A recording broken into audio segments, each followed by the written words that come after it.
Yo. It's your boy Michael Trio, and I'm here with the Ghetto Flower Fresh Flowers podcast. You already know what it is. Got my main man and co-host Q in the building. What's good, bro? What's going on, bro?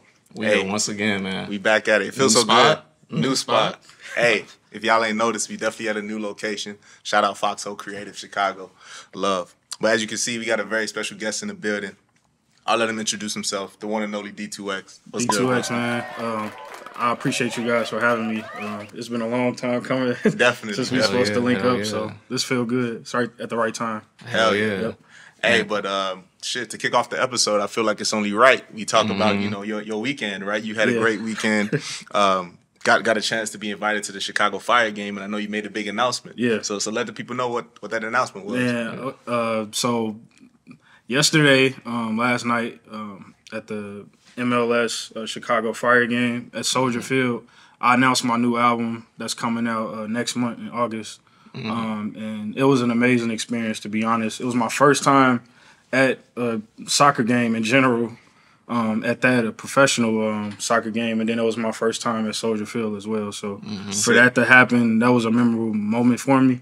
And I didn't know how much depth and detail is at that stadium. I've never been to a stadium in my life, so that was for that to be the first time. Yeah. And they played my last single that I just put out, Understand, and it sounded amazing throughout the whole entire stadium. And I got so much love from the people a part of the organization, and also just people in the stands. It was like two kids. A friend of mine that came with me was telling me about the two kids in the stands. They were pointing like, "Oh, he was just right there." Yeah. And that was kind of cool because you just don't know what you could do to inspire people. And I'm happy that I was able to even be in a space like that. And that came from never giving up, the idea of continuing to push my craft. And I just feel like whatever is next to come is just a testament of continuing to keep moving forward. So I feel you. My plan. That's a big fact. Keep going. No, that's crazy, bro. How did that even come up, man? When you hear about shit like that, you're like, damn, that's once in a lifetime, bro. For real. Man, I was at work earlier this week, and I was at lunch. At lunch, it was at 11, and literally I just checked my email, and that's when it happened. So I just had to get ready in 2 days to show up to the game. But yeah, everything, free food, everything. It was cool. I saw they gave you the jersey as well. Yeah, man. Oh yeah, that too. I'm getting that framed. That was crazy. So it's just I don't know. I'm at a point now in my career where, I feel like you gotta be willing to embrace any opportunity that comes your way, especially if it's helpful. 100%. It doesn't matter the caliber of who it is or whatever. You can't count anybody out. And at the end of the day, everyone is on the same journey. And one thing I've learned over time, comparing to when I was first kind of making music and what I used to see, how certain artists will only attach themselves to a certain platform or a certain person, and it's 100%. Not even about that. It's about the people that are literally taking time out of their day to support you. That's why I'm at. I'm about the people. I'm not about the name, the standard, the notoriety. None of that stuff matters at the end of the day, because when we all leave this earth, it's about how many people you were able to impact. That's all I'm about. So 100%, that's how I got to keep going. No, I love that, because one of the things that I always say, and that I heard that people before me say is what you appreciate appreciates. You feel me? Yep. So everything that you appreciate, it will appreciate back. Value. You feel me? So I think that is huge, man. And we might as well just get into it, bro. So what made you start rapping? And let's get into the beginning, and then we kind of move on with this journey. So I started back in 2016, September 8th, I remember, because I just saw it the other day. It was the first time I ever released an audio recording. I was dropping songs on this website called BandLab, just trying to record off the computer. I didn't have a microphone or anything. That was my freshman semester at Western Illinois. how did I really get into music? I was actually playing basketball back in high school. I played at St. Rita on 79th and Western on the South Side. Okay. And I had a few opportunities to play college ball, but long story short, like pretty much things didn't happen the way exactly I wanted it to. And with my ACT scores not being as high as I wanted, my GPA was great, but it's just I didn't prepare for it as much as I should have. Just thinking that, you know, I could just run through this and still be able to get into school. And it didn't work that way for me. So once I got on campus, I really thought about walking on, like the team. I met with one of the assistant coaches at the time, but then he gave me like a huge like packet full of things that I needed to do, medical, all kind of information. And that's when the realization came, like, do I really want to do this? What benefit am I getting out of this situation? And if I really have the goal of wanting to be a professional athlete, what are the chances and the odds of that? And it wasn't really me being negative. It was just me being realistic. Because I was 18, 19, and I was really just trying to figure out, like, what do I want the next 5 years of my life to go? And that's how I got into music pretty much. I didn't even want to do it. I know I loved hip-hop, though. I know that whenever I was around my friends, we'd be in a group chat or in class debating about Nas and Jay-Z and Kanye, or even like the newer stuff from like 2016. It was Lil Yachty, 21 Savage, Lil Uzi. Like we was talking about everything. So it was just like at that point, I knew that I loved music, and I knew that I felt like I would have a place in it, just because I felt like I had a unique story to tell, something that was just authentic. I don't move with a gimmick or anything. It's just more so I just want to do something that I know people could relate to and touch people just like the music that I was listening to coming up. I was big on Wale, Cole, and that era in the 2010s, Mac Miller. That was my vibe. So it's just like that's kind of what I get inspired by, and that's what I want to continue to create. And that's pretty much how I got into being a musician. Why do you like that era so much? You bring up Mac, Jake. Like, why do you like that era so much? Man, it's like the Spinrilla era. We had Spinrilla. What else we got? We had Dat Piff, Two Dope Boys. Exactly. Hot New Hip Hop. Hot New Hip Hop. It was just a time period. 2010, I was in 7th grade at the time. And I remembered working out to Friday Night Lights, and I think it was More About Nothing. Okay, because he got a bunch of About Nothing projects, but that was the one. Those two and Mac Miller's Best Day Ever. Best Day Ever. Like that was those were like my main projects that I was playing a lot, and it just made me want to really do it once I finally got the opportunity to, and that's what I lean on for inspiration at times where I'm thinking about putting myself back in that time period where I just wanted to be the best at whatever I was doing. And I feel like that's why those guys stand out as much, because they care about the art and they care about making something that's going to stand the test of time. So for sure. That was a great era, honestly, 2010. Like, I'm just thinking back about all the artists that popped during that era, like Big Sean. They legends now. Now, literally. Legends. And that's what... Even Meek, too. Legends. Dream Chasers, MMG. Legends. That was tough. Do y'all remember when the Rick Ross, Rich Forever project came out? With John Legend? Man, that was crazy. Crazy. The reaction I had to that, man. That's tough. You know, what a time. So you mentioned, like, you were putting out music on, you said BandLab, right? BandLab, so SoundCloud. When you put out, like, those first couple tracks, were you D2X at that time, or were you going by a different name? Yeah, I was D2X at the time. How did that name sort of come about as your stage name? Just my first and last name. Okay. I just put the 2 and 2 together. Yeah. And at first, I was going by D2 times. Like, I didn't tell people that, but that's what I wanted to call myself. I think one time on Twitter, that was my name. And then I'm like, nah, this sounds kind of cliche. So I just stuck to something that sounds more like professional in my opinion. Yeah. And then also thought of DMX. And I'm like, all right, it's kind of cool. And also, on top of that, I feel like it's easy to find. It's easy to search, and it's easy to remember. Yeah. It's very simple. Yeah, so that's why I kind of stuck with it. And Yeah. I'll probably keep it forever at this point. Sort of follow-up question, and something I sort of always ask our guests, especially our musical guests.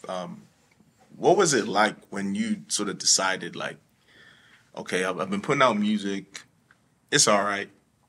I want to keep doing this. I want to get better. At what moment were you like, I actually want to do this? Like, I have the talent, like I'm good enough. I have been getting feedback that I'm good enough. But at what moment did it start to like click and you really started to take it seriously, quote unquote? I feel like ever since from the jump, I took it serious. Okay. I used to spend so much time in the studio. Back in the past, I used to record at this place. You guys might know it. It's a Complex Studios. It's kind of on, it's a little bit towards like where De La Salle is, like that direction of the city. And I used to go up there a lot, and that's when I started meeting a lot of artists.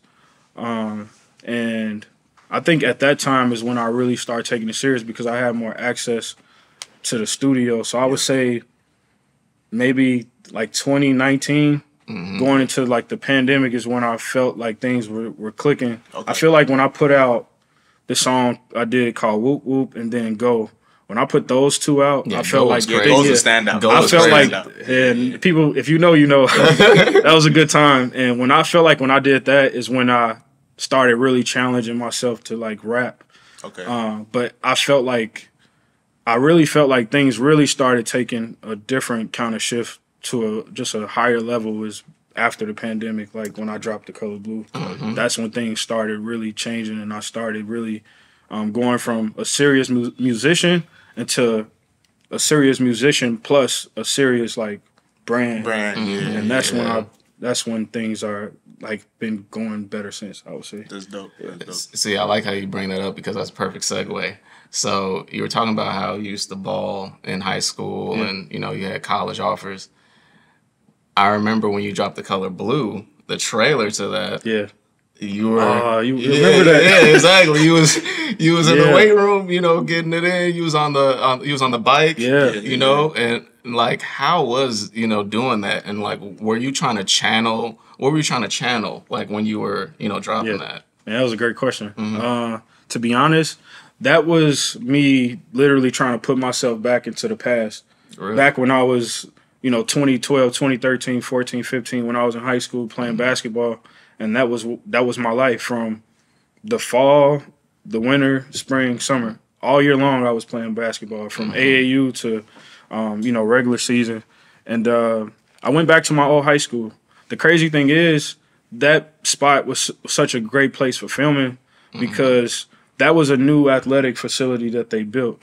We've had, St. Rita has had a lot of professional athletes that came through from, you know, guys that I played basketball with in high school that went pro, to major league baseball players, and even football players that played in the NFL that went to the school. So a part of the alumni funded the facility, like $2 million. Damn. So when I saw that, it was perfect timing. That spot didn't look like that for when we was working out. Like we had an old weight room, but that one was dope. And I'm like, this is a perfect place to shoot.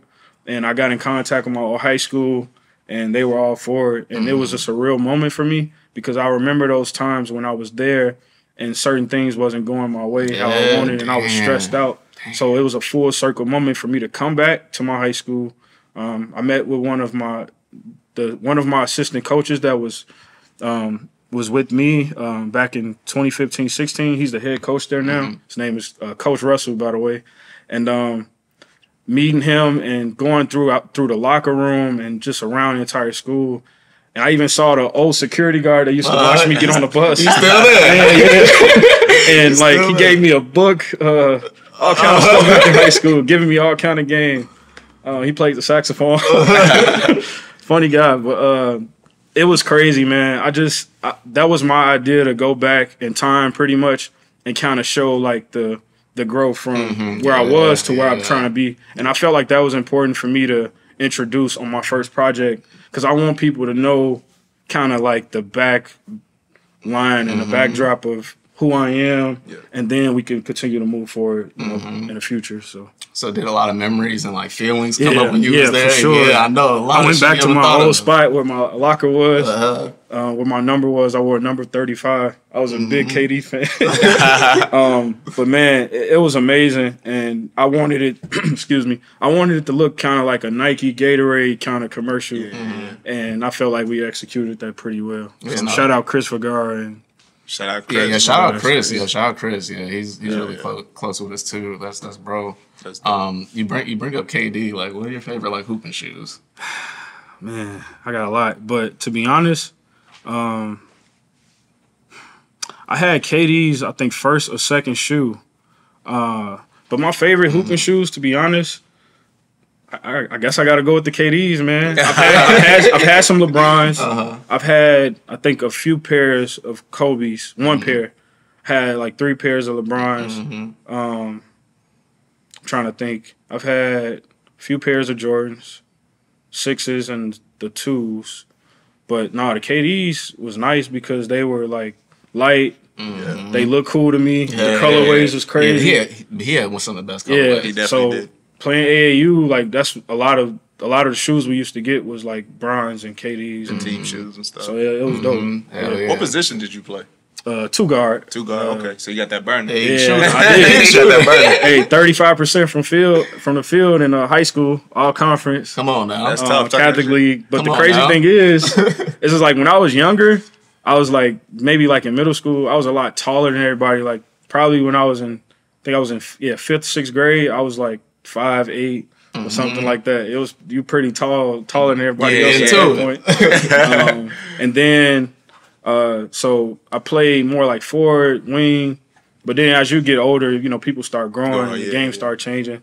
Yeah, I started playing a 2, playing on the wing, and then like that was a good time. Like high school was fun, man. Basketball, we I'm just trying to think of a few places we went. We went to the Basketball Hall of Fame, played in the Hoop Hall Classic in Massachusetts. Damn. In Springfield, Massachusetts. We played there.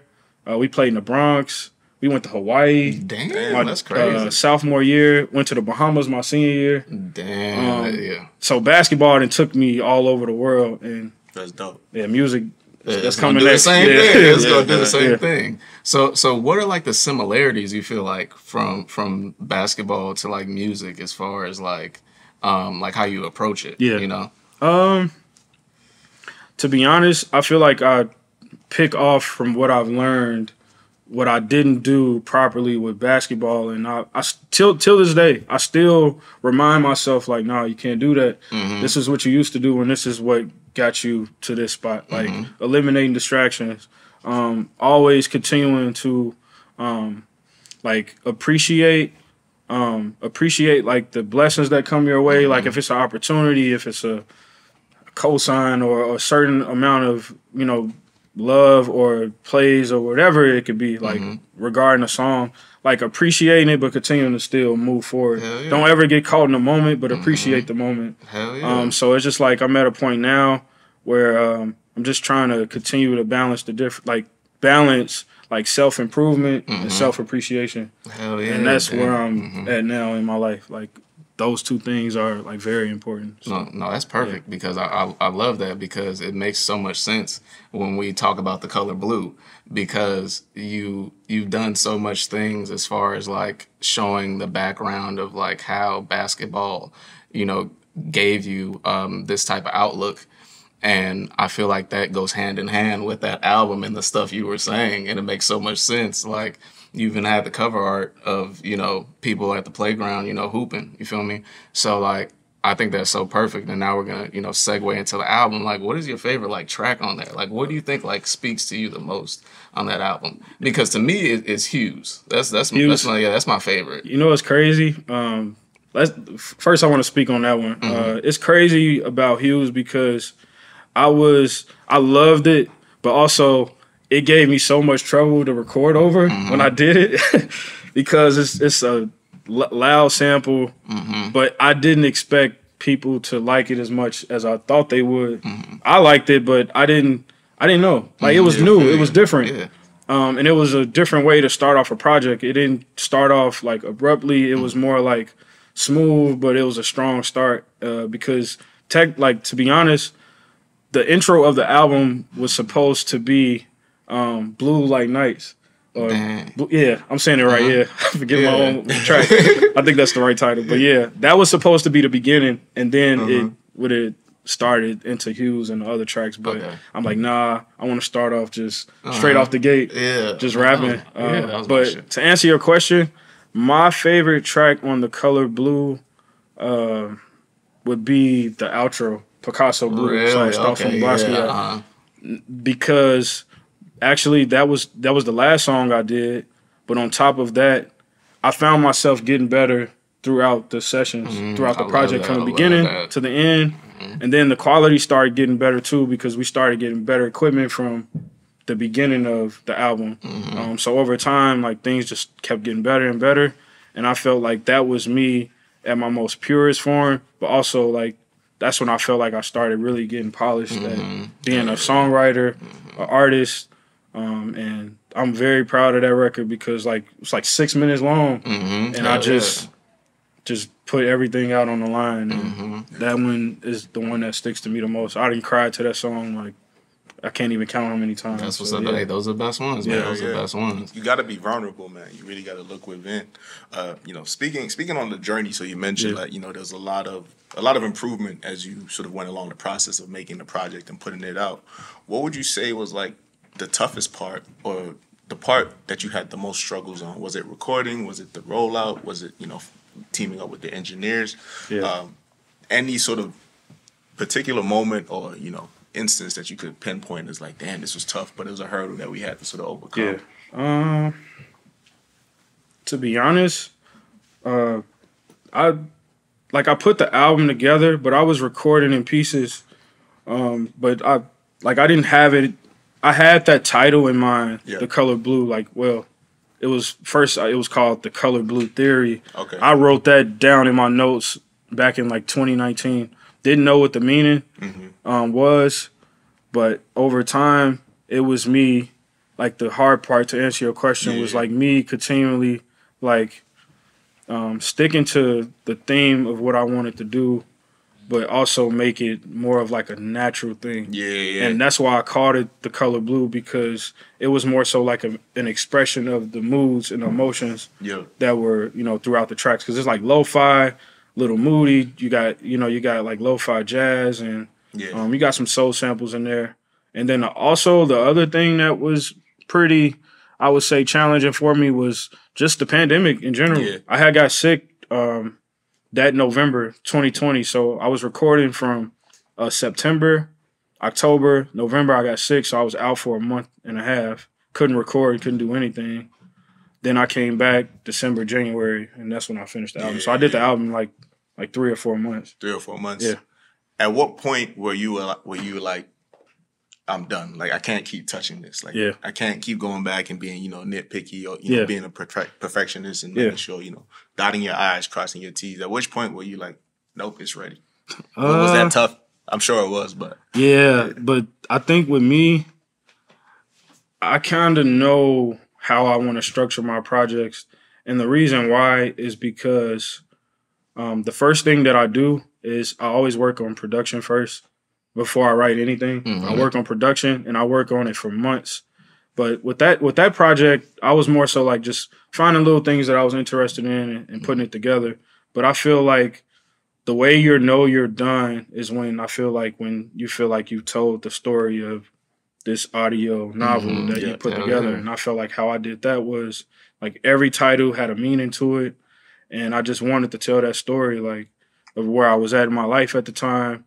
The things that I went through college, the motivation that I had to really want to be great at anything, and especially like telling my stories like on basketball, like Hoop Dreams. Like that was one of the last songs I did. I wrote that in Picasso Blue in the same day. And I think what motivated me to put that project together was just I had a chance to finally show people that I'm more than just these singles that I'm putting out. I could actually make an album. So I knew from the jump when I wanted to end it. I knew I wanted it to be 13 songs. I knew I wanted it to have 2 interludes to kind of split the project at certain points where people could still like enjoy it but get a little break. Yeah. So yeah, I knew it was going to be 13 tracks from the jump. And, okay. Yeah, it just came. It was all sort of planned and orchestrated. Yeah. Oh, that's sick. That's dope. Yeah, I want to talk about one more track before we get into the new stuff. Yeah. Adult Swim, bro. Oh man, that one's one of my favorites too. Yeah. Like, I just love the feel of that, and that makes me feel like some Mac Miller around that time, like 2010 around that time. Like let's talk about that. And Ro, he produced that, right? Well, he was on the feature. Okay, the guy that produced it is my guy Xander Miller. He's from he lives in Toronto right now, but he's from Canada. Okay, and man, that kid is talented. Mm-hmm. Like he made Picasso Blue, he made Adult Swim. And now he done made a whole bunch of other records on my new project. So it's just like he made that kind of vibe, and I'm like, oh, that's what I need. Like I need something that's gonna push me to do something a little different. I've never hopped on like a house kind of house inspired kind of record, but that came from Chicago. Hell yeah! Exactly. So it's just like it didn't make me feel weird at that point because like you've had like people like Frankie Knuckles and like back in that era, and I'm like, nah, this is dope. I want to challenge myself to do something different, and it felt universal. Hell yeah! And now it's like my top streaming song on my Spotify. Yeah, I love it. I'm telling you, I love it. But like, yeah, fun fact about that song that I've never really got a chance to tell anybody. For one thing that inspired me to make that record was What's the Use on Swimming. Wow, if you listen to that one and you listen to Adult Swim, you can kind of tell the similarity. So that's kind of why I threw the Mac Miller line in there because, I was inspired by Mac in general. But even on that record, that was inspiration. And number 2, the other thing was I actually came up with like the majority of that hook, and I gave it the role because I can't sing. I heard the version of me singing on it, like turn this off. But it was dope because it also gave me opportunity. Like it gave me confidence. I'm like, oh, I could actually write songs. That's what I'm saying. I can be a songwriter. Yeah. He added his little twist to it, but it was dope. That was fun, and actually, I can't wait to perform that song. Yeah, no, for real.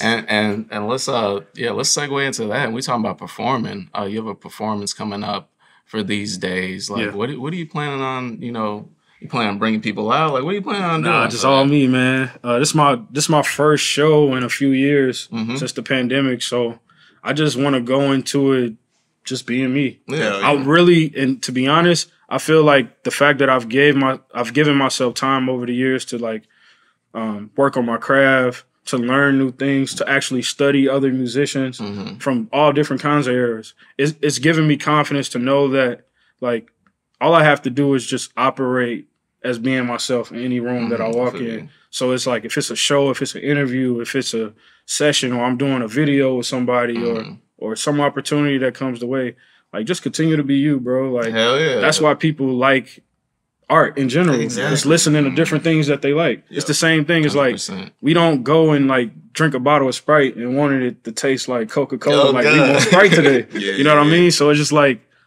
all you have to do is be you, and that's all I'm planning on doing. I just want to rock out. I want to do all of the records that people love, and I'm gonna have fun as well. That's another thing. Like everything doesn't have to always be so stressful or serious. Like we got to also remember like music is fun too. Exactly. You can have fun, man. You don't have to don't be so down on yourself if things aren't going the way you want it to go, or you know what I mean? Like if you mess up on a few lines or whatever it is, just do the best that you can, and whatever comes after that is the best thing to do. So I'm very excited for it, for sure. For real. No, that's what's up. And it's this Saturday. This Saturday, yep. What's the date again? 7-15. 7-15. Schubit's Tavern. Saturday, Schubit's Tavern. Yeah. Let's go. Yeah. But I'm ready. Yeah, no, it's gonna be fun. It's gonna be fun. Yeah. And let's talk about your new project, man. I don't know how much you want to get into it, but like, let's just get into it. It's coming out in August. Yep. So like, if you could just briefly just go over a little bit. Yeah, I won't give the name yet. Just because we're trying to still put some things together for the rollout. I feel like I've been in rollout mode though over the past few years. But one thing I will say about it is like like I said to you guys earlier, like I know it's cliche when people, you know, kind of excited about something that's new, like, you know, oh, this better than my old stuff. Mm-hmm. No, it's just a different place that I'm in. But one thing I will say, this one is a huge step up from the first project, from the jump, like from my lyricism to the storytelling to the structuring. It's a more cohesive album. I'm tapping into different like soundscapes. It's still my style, still soulful. A lot of jazz, like hell yeah, I can't wait. Live instrumentation over the album, but it's just on a larger scale. I was inspired by listening to a lot of 1970s records from Stevie Wonder, Marvin Gaye to Al Green. I played a lot of that because what I call inspiration from even Nina Simone and Frank Sinatra. I could keep going. Miles Davis, like I grew inspiration from that era because the number one thing that they always had in mind is actually putting as much effort into one record. That's what they did back then. That's why a lot of albums was like 8, 9 songs or 10, you know, because you only could fit so many records on an LP to get it on vinyl and all of those things. But the beauty of it was you had more quality records instead of like a 23, 26 track album that really is just more of like a streaming game. I made this album is 10 tracks, by the way. I wanted it to be short but cohesive, but also have depth. Like there's no song on the album that's less than 2 minutes. So it's 4-minute tracks on there. Oh, we got 3 verses on there. I didn't win. Got 3 verses. I didn't win. We bring the 3 verses back. But I'm excited about it because I just want people to hear the growth. It's beautiful. And when you guys hear the intro, man, that's the one I'm very, very excited about because it's different. So, man, I think I covered it with that one. It's going to be amazing. I'm excited. No, we're excited, man. Yeah. And we'll kind of like, you know, end on that note, man. Like, we appreciate you coming out here. Bro. We appreciate you for real being yourself. We appreciate you putting your all into the music and putting yourself to the music because, you know, a lot of people don't do that, you know? Yeah. And I love that you do that and you're going to continue to do that and continue to rock with other platforms and all that. Because when we talk to people up here, that's what we always tell them, like, go over there, do stuff over there. All this stuff is just helping you out in the long run. And we just appreciate you coming over here, rocking with us. And, you know, we're going to keep that energy when we see you at the show Saturday and then, you know, when the album drops, bro. Yeah. Cool. But D2X, man, we appreciate you. Thank you, show coming at Schubert's Tavern. Make sure y'all pop in, Tap in, new album on the way. Yes, sir. Yes, sir. And we in season. By the way, I'm dropping a new song this month. It's called Faith. Stop playing. Stop playing. Faith, let's go. Let's go, baby. Hey, you already know what it is. The Ghetto Flower Fresh Flower Podcast. We are out. Appreciate y'all.